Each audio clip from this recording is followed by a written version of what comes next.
Oi, gente, tudo bom? No vídeo de hoje a gente vai falar um pouquinho quais são as características gerais que determinam a formação dos biomas que a gente encontra no nosso planeta. Os biomas são um conjunto de ecossistemas que, de certa forma, têm uma homogeneidade, porque tem uma fitofisionomia parecida, ou seja, a composição das plantas, como elas se distribuem. E essa distribuição das plantas é semelhante porque esses ecossistemas eles ficam em áreas com características semelhantes, sejam elas de solo, de relevo. E também é comum a gente encontrar um mesmo bioma em latitudes semelhantes. Se a gente olhar, por exemplo, entre o Equador e o Trópico de Capricórnio, aqui no continente sul-americano, a gente vai ter na região central o bioma de savana. O mesmo vai acontecer no continente africano e em parte da Oceania. Se a gente olhar biomas de deserto, por exemplo, a gente vai ter desertos muito próximos, tanto na latitude 30 graus ao sul. Então, a gente tem aqui deserto, no sul do continente africano também e no interior da Oceania. Quanto 30 graus ao norte, a gente tem deserto aqui, na região dos Estados Unidos, no norte do continente africano, na Península Arábica e também aqui na China. Mas o que faz a gente encontrar os mesmos biomas em latitudes semelhantes?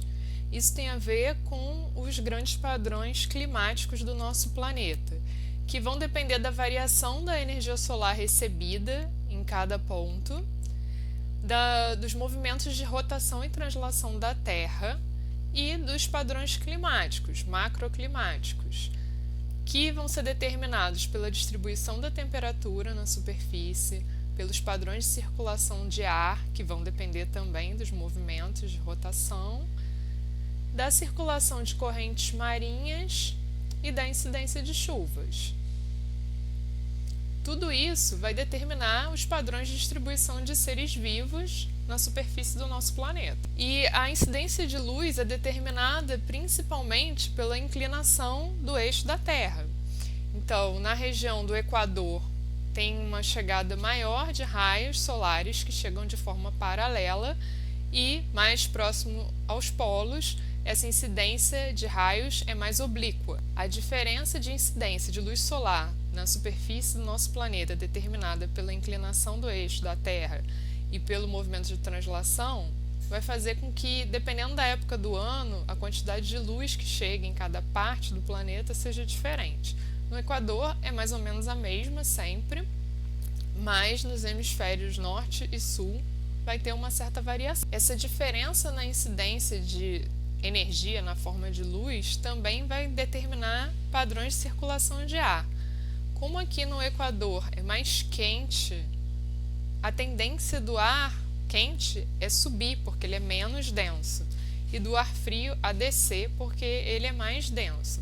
O ar quente que sobe, ele também é úmido, porque as taxas de evaporação nessa região são muito elevadas.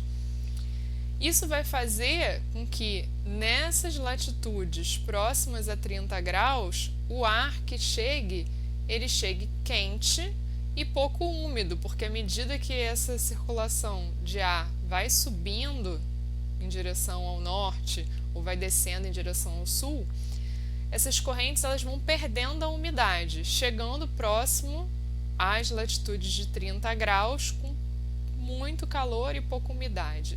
Daí a formação mais comum nessas latitudes de deserto. Os movimentos de circulação de ar e de rotação da Terra também determinam os grandes padrões de circulação de correntes. A circulação das correntes marinhas também interfere no clima. No hemisfério norte, as correntes tendem a circular no sentido horário.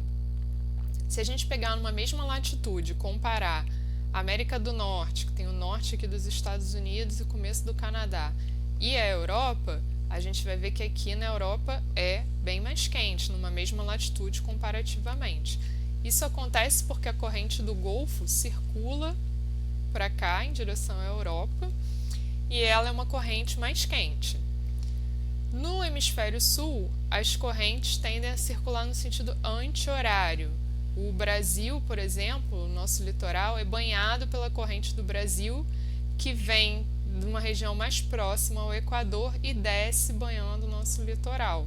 Daí a gente tem um litoral com águas mais quentes, mas que também são mais pobres em nutrientes, e aí a gente não tem uma produtividade pesqueira tão grande assim. Então esse é um exemplo de que a circulação de ar e a circulação das correntes interferem no clima de uma determinada região e também nos seres vivos que vão ocupar aquele local. Outra questão importante são os índices de pluviosidade, que tendem a ser muito maior próximo ao Equador, onde chega mais energia luminosa e por isso tem uma maior evaporação e precipitação. A altitude também pode determinar as características de um determinado local, como clima.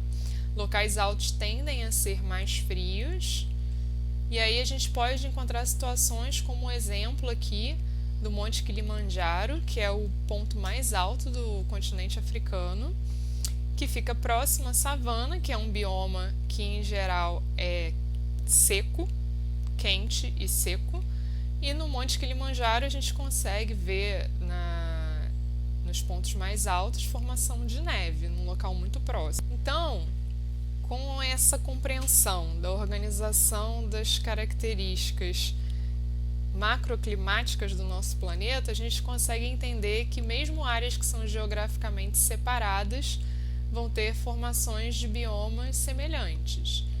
Mas existem diferenças na composição das espécies desses biomas. E por que isso acontece? Acontece porque a história evolutiva dos seres vivos, das espécies de cada local, vão ser diferentes. Então, se a gente pegar a nossa savana brasileira, nosso cerrado, e a savana africana, a gente não vai encontrar as mesmas espécies. Aqui temos grandes felinos, grandes herbívoros, como girafa, zebra, elefante, e no Brasil não tem, muito provavelmente porque essas espécies evoluíram aqui de forma isolada geograficamente das espécies que evoluíram no continente americano. Aqui a gente tem outras espécies que existiram, como espécies de preguiços gigantes, grandes marsupiais que não existem mais, foram extintos, e também tem grupos de mamíferos da ordem dentata, por exemplo. A gente vai ter o tamanduá, tatu, que não vão ser encontrados aqui, né? Porque essas espécies evoluíram aqui, isoladas geograficamente das que evoluíram aqui. É fácil perceber isso quando a gente pensa em exemplos no continente australiano, em que a gente encontra espécies de plantas e de animais que a gente não encontra em outros lugares, porque existe um efeito ilha nesse continente, ele é isolado geograficamente dos demais continentes. Os ecossistemas mundiais, eles podem ser divididos. A gente chama de epinociclo o conjunto dos ecossistemas terrestres, liminociclo o conjunto dos ecossistemas de água doce e talassociclo o conjunto de ecossistemas marinhos. E tudo isso junto compõe a biosfera. Em relação ao epinociclo, a gente tem como principais biomas a tundra, taiga, floresta temperada, campos temperados, campos tropicais, que são as savanas, deserto e as florestas tropicais. Nos próximos vídeos a gente vai falar um pouquinho de cada um desses biomas.